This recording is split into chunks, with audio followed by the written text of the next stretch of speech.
આરોગ્યનો અયોગ્ય વિભાગ. આરોગ્ય વિભાગ આપણા સ્વાસ્થ્ય માટે છે, સરકારી સુવિધાઓ આપણા માટે છે, ઇન્ફ્રાસ્ટ્રક્ચર હતું, સુચારુરૂપે ચાલતું હતું, પણ અનેક એવી ક્ષતિઓ છે, ન છૂટકે આરોગ્ય અયોગ્ય વિભાગ તરફ જઈ રહ્યું છે, તે કહેવું પડે છે. એક પછી એક કિસ્સા જણાવીશ. હું ફરીથી કહું છું, હું જે કિસ્સા જણાવું છું એનો મતલબ એ નથી કે સંપૂર્ણ ઠેકાણે આવું છે, પણ જ્યાં જ્યાં ક્ષતિઓ છે, જ્યાં જ્યાં કમીઓ છે, જ્યાં જ્યાં ગોટાળા છે, એને ઉજાગર કરવા જરૂરી છે. અમદાવાદની સિવિલ હોસ્પિટલ દ્રશ્યો જોજો. એશિયાની સૌથી મોટી આ છે અસારવા સિવિલ હોસ્પિટલ. આ રિક્ષાના દ્રશ્યો જોજો. ટીબી વિભાગના તબીબોની માનવતા મરી પરવારી હોય ને એવા દ્રશ્યો છે. ટીબીના બીમારીથી ગંભીર રીતે પીડાતા 2 દર્દીઓને રિક્ષામાં બેસાડી રોડ ઉપર ફેંકી દેવાયા. આરોપ છે કે રાત્રે તબીબોએ દર્દીને રિક્ષામાં બેસાડી હોસ્પિટલની પાછળ બગીચા પાસે રોડ પર કણસથી હાલતમાં ફેંકી દેવાની સૂચના આપી. આ દ્રશ્યો સીસીટીવીમાં કેદ થયા છે. જાગૃત નાગરિકે પોલીસ કંટ્રોલ રૂમમાં જાણ કરી અને ટ્રોમા સેન્ટરમાં સારવાર માટે તેમને દાખલ કરવામાં આવ્યા. રિક્ષા ચાલકે કહ્યું કે તબીબે ગંભીર હાલતમાં પીડાઈ રહેલા દર્દીઓને ગમે ત્યાં મૂકી આવવા માટે જણાવ્યું હતું. ગાર્ડનમાં મોર્નિંગ વોક કરવા આવેલા લોકોની નજર પડી. સામાજિક કાર્યકર્તા કલ્પેશ ચાવડાએ પોલીસને જાણ કરી. 108 એમ્બ્યુલન્સ મારફતે દર્દીને ટ્રોમા સેન્ટર ખાતે લવાયા. હાલમાં આ બંનેની સારવાર ચાલી રહી છે. એક કલ્પના કરો, જો આરોપ જે લાગ્યા છે એ પ્રકારે સાચા હોય, કોઈ ડૉક્ટર કોઈ રિક્ષા ચાલકને એમ કહે કે આ બંનેને ક્યાંક ફેંકી આવ, અહીંથી દૂર કરી આવ, આનાથી દર્દનાક સ્થિતિ શું હોઈ શકે? અને પછી ઈચ્છું તો પણ હું અને આરોગ્ય વિભાગ કેવી રીતે કહું અને કેમ કહું? કમસે કમ સારવાર માટે આરોગ્ય વિભાગ યોગ્ય છે ને, તો આ હોસ્પિટલમાં થયેલી આ કૃત્ય માનવતા માટે સંપૂર્ણપણે અયોગ્ય છે. આ વિડીયો જે સામે આવ્યો ત્યારબાદ આજે 28 વર્ષીય દર્દી પૂરણ દંતાલીને સોલા સિવિલ હોસ્પિટલથી શિફ્ટ કરવામાં આવે. માફ કરજો, કંઈક ક્ષતિ લાગે છે આની અંદર, કારણ કે સિવિલ હોસ્પિટલનો આ કિસ્સો છે. દાખલ કરાયા હતા બંનેને. દર્દીનું જે છે એ મુદ્દે આખી તપાસ પણ સોંપી દેવામાં આવી છે અને તપાસ સોંપવાના આદેશ કર્યા છે સુપ્રિન્ટેન્ડન્ટ રાકેશ જોશીએ અસારવા સિવિલ હોસ્પિટલને.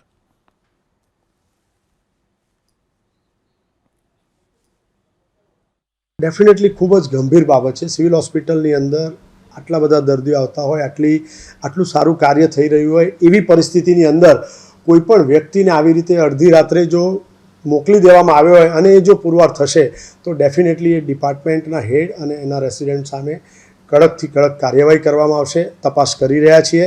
અત્યારે હાલ બંને દર્દીઓ દાખલ છે. એકની પાસે મેં કહ્યું એ પ્રમાણે ગોધરાથી ટ્રાન્સફરની ચીટ મળી છે અને બીજું દર્દી સોલાથી ટ્રાન્સફર કરવામાં આવ્યું છે. એને સારવાર પૂરી આપી રહ્યા છે. અત્યારે દાખલ બી કરી દીધા છે.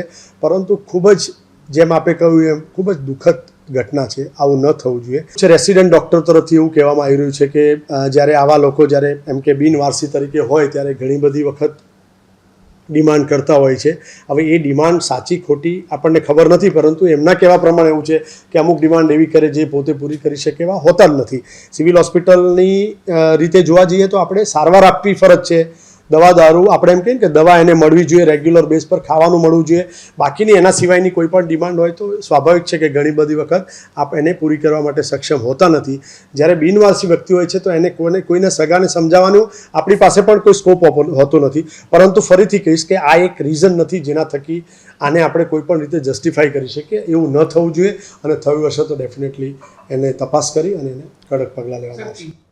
આ 2 દર્દી પૈકીના એક દર્દી સોલા સિવિલ હોસ્પિટલમાંથી અહીંયા શિફ્ટ કરાયા હતા અને એક દર્દી ગોધરાથી આવેલા હતા.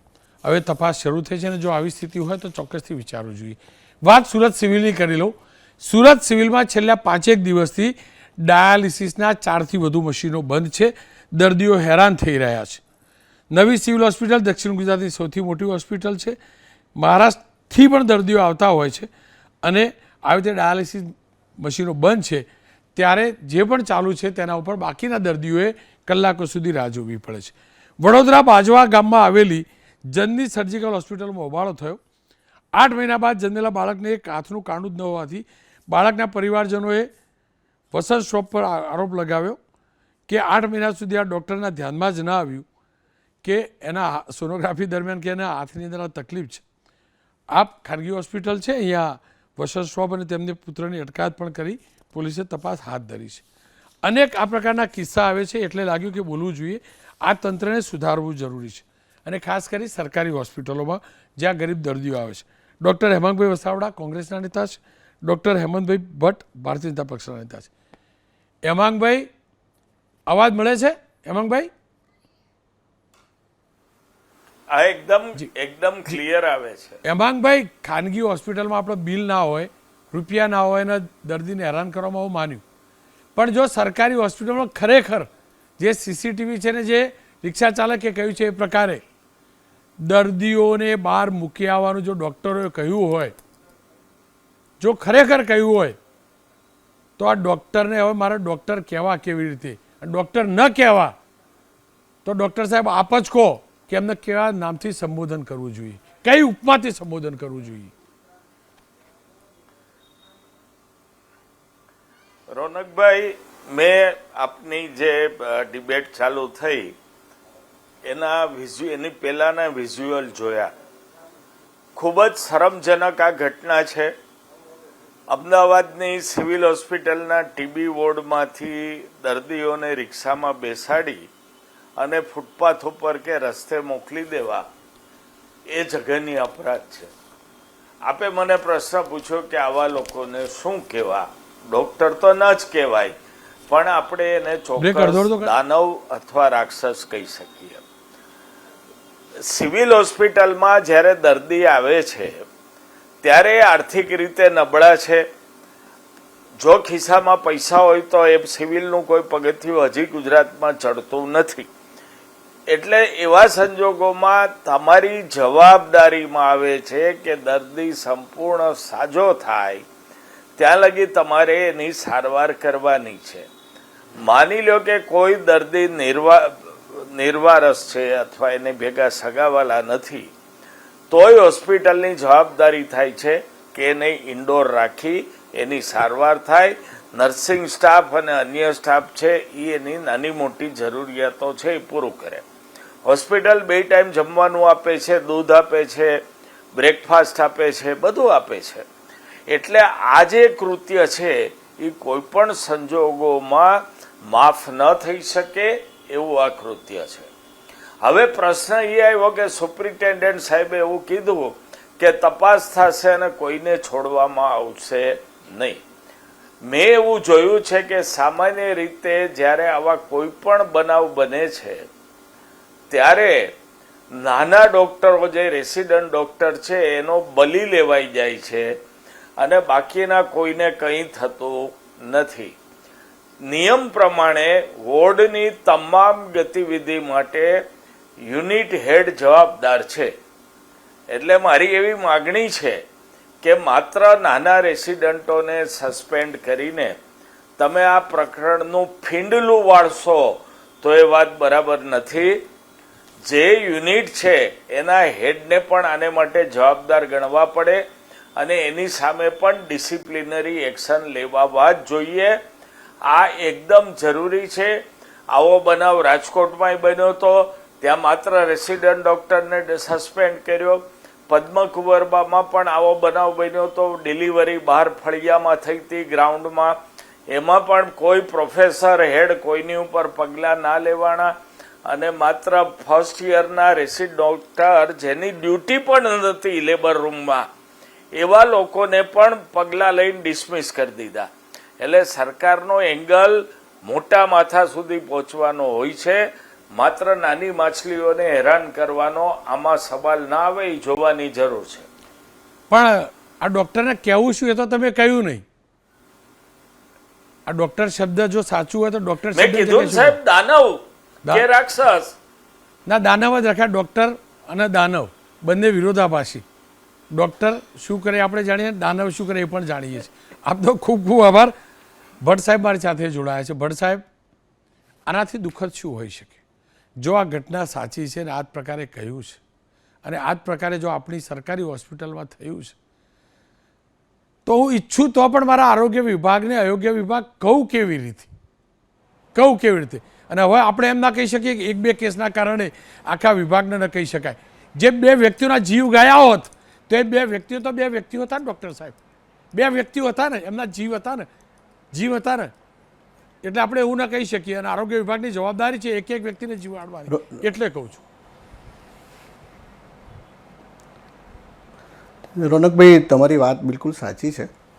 જો બનાવ બન્યો હોય ને એમાં જુનિયર રેસિડેન્ટ ડૉક્ટર્સ ક્યાંય કોઈ પણ પ્રકારે સીધી કે આડકતરી રીતે ઇન્વોલ્વ હોય તો ખૂબ ગંભીર બાબત છે. પણ જ્યાં સુધી રેસિડેન્સી મેં પણ કરેલી છે, હેમાંગભાઈએ પણ કરેલી છે, આ જ સિવિલ હોસ્પિટલમાં, આ જ વીએસ હોસ્પિટલમાં રેસિડેન્સી કરેલી છે, ત્યારે અમને જે જવાબદારી સોંપવામાં આવે છે એ પ્રમાણે હું જોઉં તો જે કોઈ દર્દી એડમિટ થાય છે એના ઇન્ડોર કેસ પેપર બનતા હોય છે, એનું ઇન્ડોર રજિસ્ટર હોય છે. જો કોઈ પેશન્ટ ગમે તે રીતે વોર્ડમાંથી ક્યાંક ઘણી વખત ડિસ્ચાર્જ અગેન્સ્ટ મેડિકલ એડવાઇસ ડામાં લઈને પેશન્ટ્સ અથવા રિલેટિવ્સ ત્યાંથી જતા રહેતા હોય છે, અથવા તો ઘણી વખત પેશન્ટ પોતે હોસ્પિટલ છોડીને જતું રહેતું હોય છે, તો એનાથી જે ટેન્શન ઉદ્ભવે છે જુનિયર રેસિડેન્ટ્સથી માંડીને જે તે યુનિટના હેડ અને જે પ્રમાણે એની ફ્રેન્ટિક સર્ચ ચાલે છે એ બધા જ સંજોગોમાંથી અમે પણ પસાર થયેલા છે. હું એવું નથી માનતો કે કોઈ પણ જુનિયર રેસિડેન્ટ ડૉક્ટર કે જેની પોતાની પ્રાઇમરી એકાઉન્ટેબિલિટી છે એણે કોઈ દર્દીને માટે એવું કહ્યું હોય કે વોર્ડ બોયને બોલાવીને કહ્યું હોય કે આ દર્દીઓને અહીંથી લઈ જાઓ અને તમે આ હોસ્પિટલની બહાર ફેંકી દો, કારણ કે ધીસ ઇઝ નોટ પોસિબલ.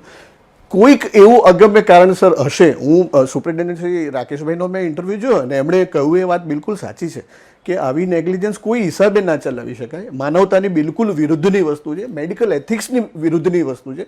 અને દાખલા તરીકે કોઈ ખરેખર આમાં ઇન્વોલ્વ હોય તો તેની સામે પગલાં લેવાવા જ જોઈએ.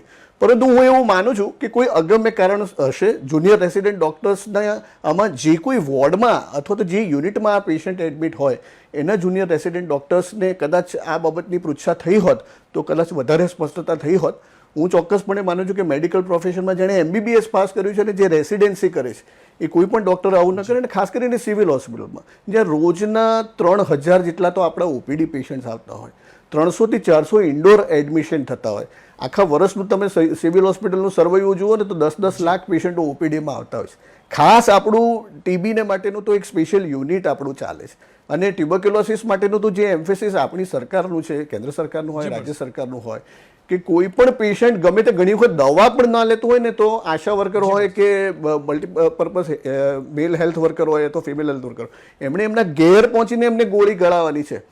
500 રૂપિયા મહિનાના આપીને એક દૂધની થેલી રોજની પીવે તેવું પોતાની સામે એ પ્રમાણેનું પોષણ આપવાની જ્યારે વાત હોય ત્યારે આ તો ઇન્ડોર દર્દીઓની વાત છે. એટલે મને એવું ચોક્કસપણે લાગે છે કે હું કોઈ મેડિકલ પ્રોફેશનના માણસ તરીકે કોઈ ડૉક્ટરનો બચાવ નથી કરતો, પણ it is next to impossible.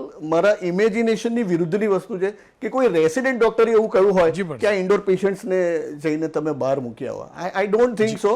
પણ તે છતાંય હું એવું માનું કે જુનિયર રેસિડેન્ટ ડૉક્ટર્સની જરા પૃચ્છા થવી જોઈએ.